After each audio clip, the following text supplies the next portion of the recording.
Welcome to प्रहार classes guys. मेरा नाम है चंदन त्रिपाठी और मैं आज आप लोगों के लेके आया हूँ पीईटी एग्ज़ाम में मेंशन एक टॉपिक जिसका नाम है मराठा। तो मराठा साम्राज्य के संस्थापक कौन थे? मराठा साम्राज्य के संस्थापक छत्रपति शिवाजी थे और ये 1640 से लेकर 1680 तक इन्होंने राज किया था। ये चीज़ आप मेंशन कर लीजिएगा। अगला हम देखते हैं कि इनके परिवार में कौन कौन था या इनकी बैकग्राउंड क्या क्या थी। तो इनका जन्म जो है, जन्म 6 अप्रैल 1627 को हुआ था।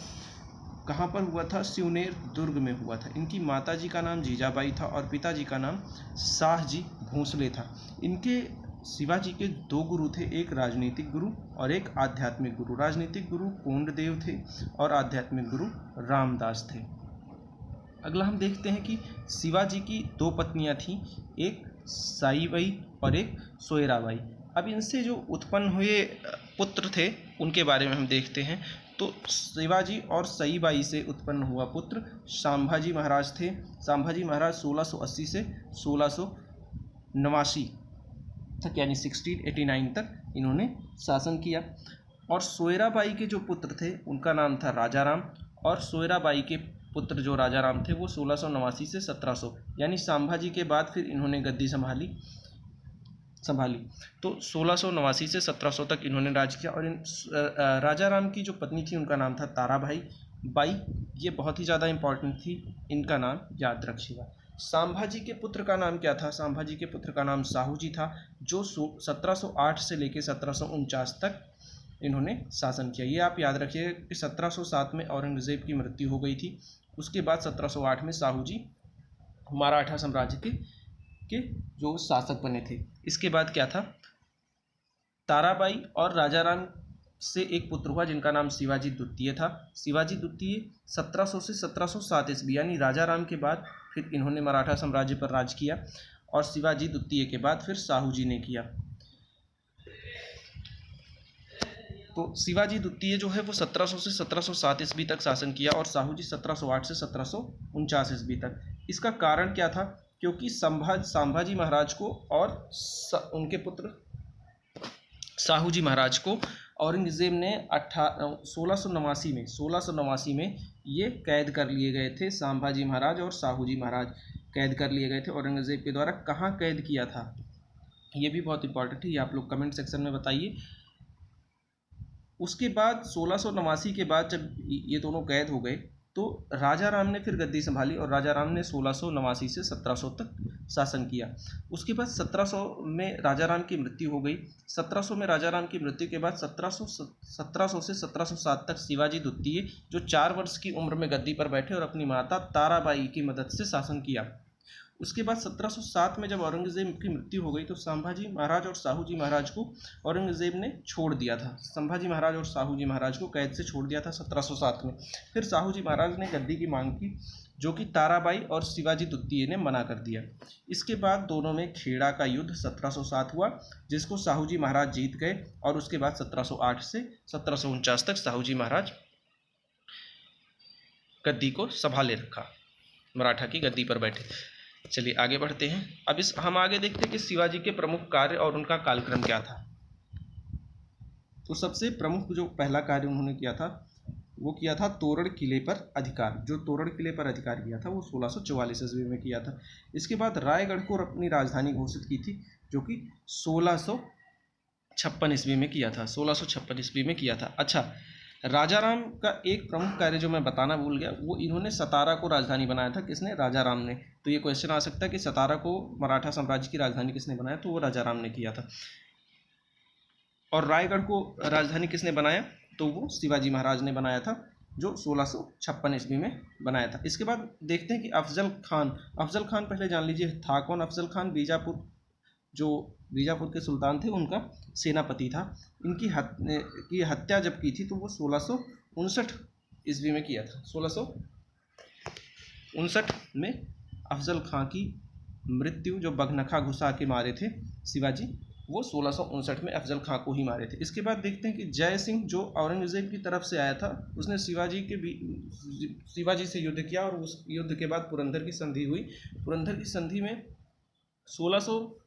65 ईस्वी में, पुरंदर की संधि 1665 ईस्वी में शिवाजी ने 23 किले मुगलों को सौंपे। इसके बाद औरंगजेब द्वारा शिवाजी को धोखे से जयपुर भवन आगरा में कैद कर लिया गया। जयपुर भवन आगरा में कैद कर लिया गया।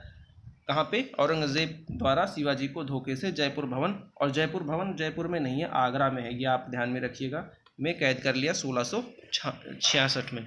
अगला देखते कि छत्रपति की उपाधि के साथ राज्याभिषेक कब हुआ, तो वो 5 जून 1674 ईस्वी 5 जून 1674 को छत्रपति की उपाधि के साथ शिवाजी का राज्याभिषेक कहाँ हुआ? रायगढ़ के किले में हुआ। और किसके द्वारा कराया गया? बनारस के पंडित गंगा भट्ट के द्वारा। ये भी आप लोग याद रखिएगा, कई बार एग्जाम में पूछ चुका है, गंगा भट्ट के द्वारा ही कराया गया था। अब हम बात करते हैं दो जो इनके सबसे प्रमुख कर थे, एक था चौथ, दूसरा था सरदेशमुखी। चौथ क्या था? पड़ोसी राज्य पर आक्रमण नहीं करेंगे, उस पर उसके एवज में लिया जाने वाला कर था। दूसरा था सरदेशमुखी, रक्षा के बदले राज्य से के कुल आय का 10वां भाग था। रक्षा के बदले मतलब आप इनके पड़ोसी राज्यों पर अगर कोई और हमला करता है तो मराठा लोग उसको असिस्ट करने जाते थे। मराठा लोग अपने पड़ोसी राज्य के तरफ से युद्ध करते थे, जिसके बदले में वो टैक्स लेते थे, जो उनके कुल आय का 1/10 था। यानी अगर 10 रुपये वो उस पड़ोसी राज्य इनके कमाते थे तो 1 रुपया मराठा को चला जाता था। इसका मतलब 1/10 हुआ। तो शिवाजी के शासन व्यवस्था किसके शासन व्यवस्था पर आधारित थी? तो वो मलिक अंबर के शासन व्यवस्था पर आधारित थी। ये भी आप लोग ध्यान में रखिएगा। शिवाजी के अष्टप्रधान कभी कभी पूछ लेता है कि शिवाजी के अष्टप्रधान में ये पद किस विभाग से रिलेटेड था। तो इसमें से पेशवा का जो पद था वो प्रधानमंत्री का पद था। अमात्य का जो पद था वो राज्य मंत्री का था। चिटनेस का डाक विभाग, चिटनेस आप इसी से ध्यान लगा सकते हैं। पंडित राव का जो था वो धार्मिक विभाग था। सरे नौवत, नौवत का मतलब होता है मुश्किल, सरे नौवत का मतलब होता है मुश्किल, तो सरे नौवत सेनापति। वाक्यानवीस सूचना मंत्री या गुप्तचर विभाग। सुमंत कौन थे? विदेश मंत्री थे। और न्यायाधीश का क्या कार्य था? न्याय विभाग का। इसी तरीके से शिवाजी महाराज की जो सेना थी वो 3 भागों में बटी थी। एक नियमित घुड़सवार थे जिनको पागा सेना कहते थे, एक अस्थायी घुड़सवार थे जो सिलहदार थे, और एक पैदल सेना थी जो पैदल सेना के नाम से ही जानी जाती थी।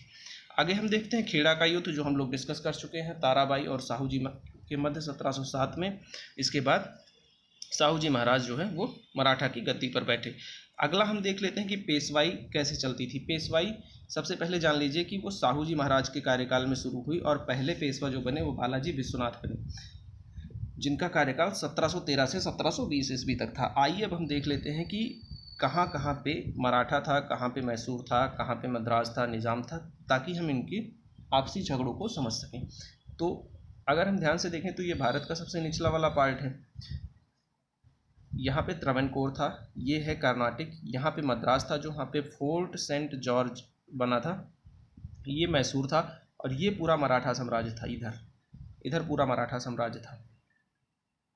अब मराठा साम्राज्य भी 4 सेनापतियों में बांट दिया गया था, और उनको ये अलाउ था कि वो आगे के, जैसे यहाँ तक बड़ोदरा है, इसके आगे जीते और अपना बड़ोदरा का जो साम्राज्य था वो बढ़ाएं, पर ये पूरा साम्राज्य जो था वो मराठा साम्राज्य में ही बढ़ता चला जाएगा। तो अब 4 अलग अलग जो इनके सेनापति थे, या आप लोग कह सकते हैं कि 4 अलग अलग सेनाओं के जो प्रमुख थे, उनको कौन कौन सा दिया गया था, तो ये भी कभी कभी पूछ लेता है। बड़ोदरा जो था वो गायकवाड़ को दिया गया था, ग्वालियर जो है सिंधिया को दिया गया था, इंदौर जो है होलकर को दिया गया था, और नागपुर भोसले को दिया गया था। इसका एक ट्रिक है कि बड़ोदरा को जो गायकवाड़ दिए वो बीजी को क्या दिया? बड़ोदरा गायकवाड़ को दिया। इसी तरीके से ग्वालियर सिंधिया को दिया।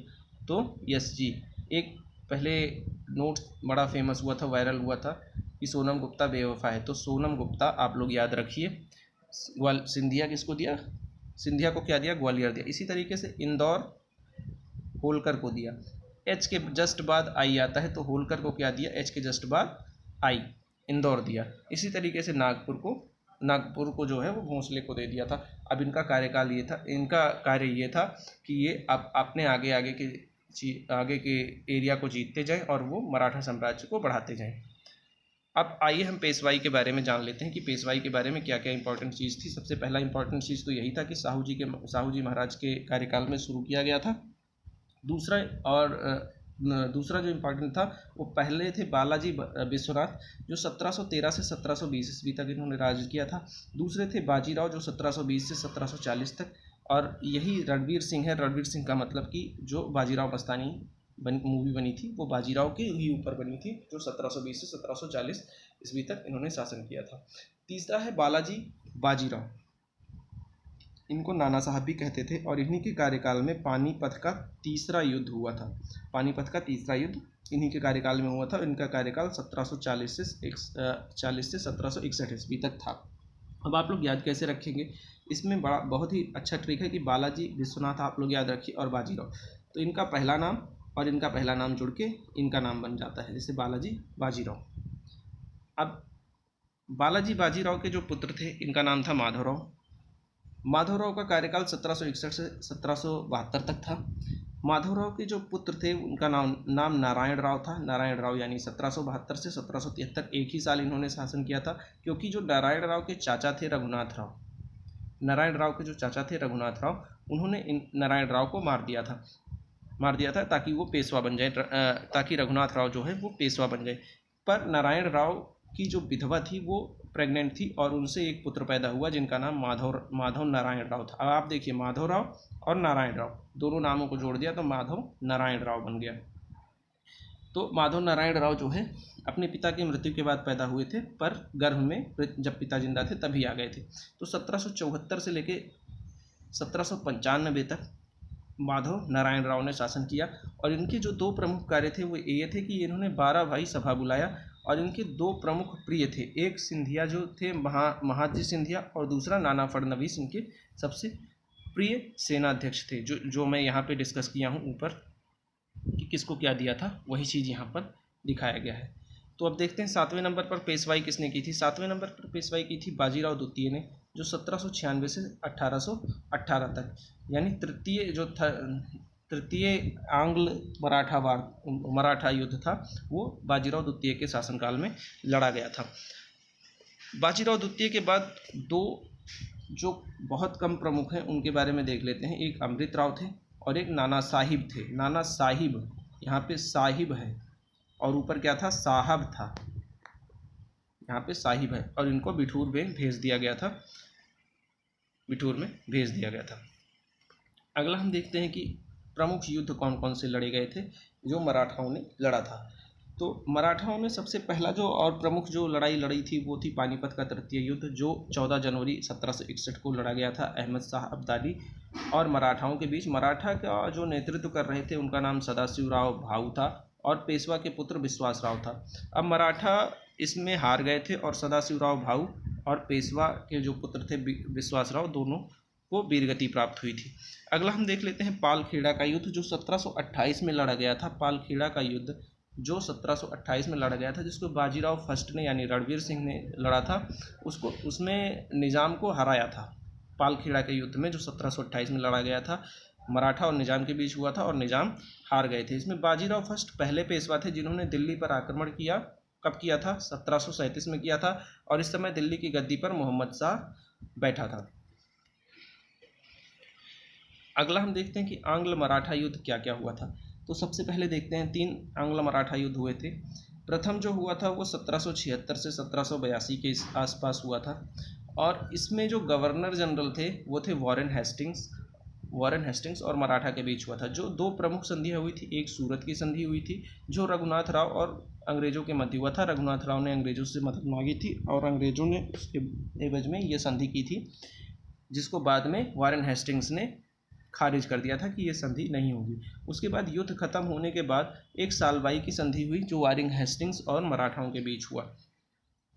प्रथम जो आंग्ल मराठा युद्ध है वह अमेरिका के स्वतंत्रता संग्राम के समकालीन है। तो कभी कभी पूछ लेता कि प्रथम आंग्ल मराठा युद्ध किसके समकालीन है, तो ये अमेरिका के स्वतंत्रता संग्राम के समकालीन है। अब देख लेते हैं दूसरा जो आंग्ल मराठा युद्ध हुआ था वो किसके किसके बीच हुआ था। तो उस समय पे जो अंग्रेज़ थे उनका जो गवर्नर जनरल लॉर्ड वेलेस्ली था, और लॉर्ड वेलेस्ली की एक जो सबसे प्रमुख बात मानी जाती है वो ये सहायक संधि लाए थे। और लॉर्ड वेलेस्ली और बाजीराव सेकंड के टाइम पे 1796 से और 1718 तक इन्होंने शासन किया था। इसमें वसीम की संधि हुई 1805 में। इसके बाद तीसरा आंग्ल मराठा युद्ध हुआ जो 1717 से 1718 में लड़ा गया लॉर्ड हेस्टिंग्स और बाजीराव सेकंड के मध्य। इसमें परिणाम क्या हुआ, बाजीराव सेकंड मराठा क्योंकि हार चुकी थी तो बाजीराव सेकंड ने बिठूर को मराठा से हटा दिया गया, पेशवाई ख़त्म कर दी गई और इनको कानपुर में एक जगह बिठूर है वहाँ पर सेटल किया गया और इनको पेंशन देना शुरू किया गया। तो दोस्तों आज के वीडियो में बस इतना ही है। होप आपको वीडियो बहुत अच्छी लगी हो। जितने भी फैक्ट थे उसको मैंने सारा डिस्कस किया। अगर आपको ये वीडियो अच्छी लगी हो तो चैनल को सब्सक्राइब कीजिए, वीडियो को लाइक कीजिए और अपने दोस्तों के साथ ज़रूर शेयर कीजिए। Thank you very much.